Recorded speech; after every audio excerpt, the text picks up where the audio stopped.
সব সময় ওযু অবস্থায় থাকার ফজিলত আলোচনা করতেছি সম্মানিত হাজিরিন।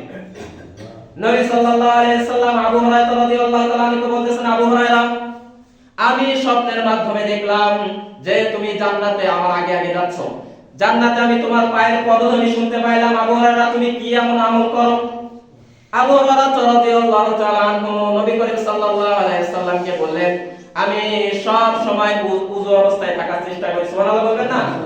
তাহলে কত বড় ফজিলত। নবী সাল্লাল্লাহু আলাইহি সাল্লাম কি করলেন? যে জান্নাতে আবু হুরায়রা রাদিয়াল্লাহু তাআলা আনহুর পায়ের শব্দ শুনতে পাইলেন শব্দের মাধ্যমে। দ্বিতীয় নাম্বার হচ্ছে যে ওযু অবস্থায় যদি কোনো ব্যক্তি থাকে, শয়তানের কুমন্ত্রণা থেকে আল্লাহ তাআলা তাকে হেফাজত করে। সুবহানাল্লাহ বলবেন না? তিন নাম্বার হচ্ছে কিয়ামতের ময়দানে যে ব্যক্তি দুনিয়াতে ওযু করেছে, কিয়ামতের ময়দানে তার অঙ্গ প্রত্যঙ্গগুলো উজ্জ্বলতা দেবে। সুবহানাল্লাহ বলবেন না? সেদিন প্রচন্ড অন্ধকার থাকবে কিয়ামতের ময়দানে। ইয়াউমা ইয়াফিরুল মারউ মিন আখি ওয়া উম্মিহি ওয়া আবি ওয়া সাহিবাতিহি ওয়া বানি।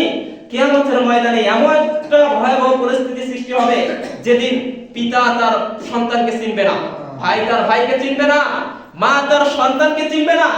পৃথিবীতে বাবা আমার জন্য কত কি করে, কিন্তু কিয়ামতের ময়দানে বাবা আমাকে অস্বীকৃতি জানাবে, অস্বীকার করবে যে আমার পৃথিবীতে কোনো সন্তান ছিল না। মা বলবে আমি পৃথিবীতে কোনো সন্তান প্রসব করিনি, আমার কোনো সন্তান নেই। এই কিয়ামতের ময়দানে আপনি পৃথিবীতে যখন কি করবেন, সব সময় ওযু অবস্থায় থাকার চেষ্টা করবেন। কিয়ামতের ময়দানে আল্লাহ তাআলা রব্বুল আলামিন আপনার অঙ্গ প্রত্যঙ্গগুলো উজ্জ্বলতার সহিত আপনাকে কিয়ামতের ময়দানে উঠাবেন। সুবহানাল্লাহ বলবেন না? সম্মানিত হাজিরিন, 4 নম্বর হচ্ছে ওযুর মাধ্যমে আল্লাহ তাআলা রব্বুল আলামিন আপনার সগীরা গুনাহগুলো maaf করে দেন। সুবহানাল্লাহ বলবেন না? তাহলে 5 নম্বর হচ্ছে যদি কোনো ব্যক্তি রেগে যায়, অনেকে একেবারে অল্পতে রেগে যায় এমন লোক আছে না, আবার অল্পতে থেমে যায়। আবার অনেক লোকের এমন প্রকট রাগের কারণে কি করে ফেলে, একেবারে এই এমন একে ভাঙচুর করতে শুরু করে দেয়, কিছু বোঝে না।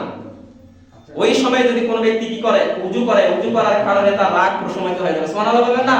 তাহলে রাগ যদি কোনো ব্যক্তির উঠে যায়, সে ব্যক্তি কি করবে, ওযু করে নেবে, তাহলে রাগ তার কমে যাবে। সুবহানাল্লাহ ওয়া বিহামদি। 6 নম্বর হচ্ছে আল্লাহ তাআলা ওই ব্যক্তির মর্যাদা বৃদ্ধি করে দেন। সুবহানাল্লাহ। সম্মানিত হাজিরিন, 7 নম্বর হচ্ছে শয়তান আমাদের যে গিরাগুলা দেয়, এই গিরাগুলো ওযু করার কারণে এগুলা কি যায়, কেটে যায়। সুবহানাল্লাহ। তারপর হচ্ছে 8 নম্বর হচ্ছে ঈমানের অংশ হচ্ছে সর্ব অবস্থায় পবিত্র থাকা।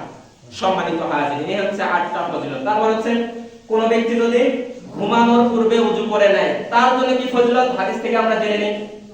নবী সাল্লাল্লাহু আলাইহি ওয়াসাল্লাম বলতেছেন, কোন ব্যক্তি যদি ঘুমানোর পূর্বে যদি ওযু করে নেয়, ওযু করে নিয়ে যদি কোন ব্যক্তি ঘুমাইতে যায়, আল্লাহ তাআলা রব্বুল আলামিন ওই ব্যক্তির কি করেন, ওই ব্যক্তির নিরাপত্তার জন্য, ওই ব্যক্তির মাগফিরাতের জন্য, ওই ব্যক্তির ক্ষমার জন্য তার জন্য একটা ফেরেশতা নিযুক্ত করে দেন। সুবহানাল্লাহ না? তাহলে সম্মানিত হাজিরিন, আমরা সব সময় ওযু অবস্থায় থাকার চেষ্টা করব তো? সম্মানিত হাজিরিন, আল্লাহ তাআলা আমাদের সকলকে তৌফিক দান করুন।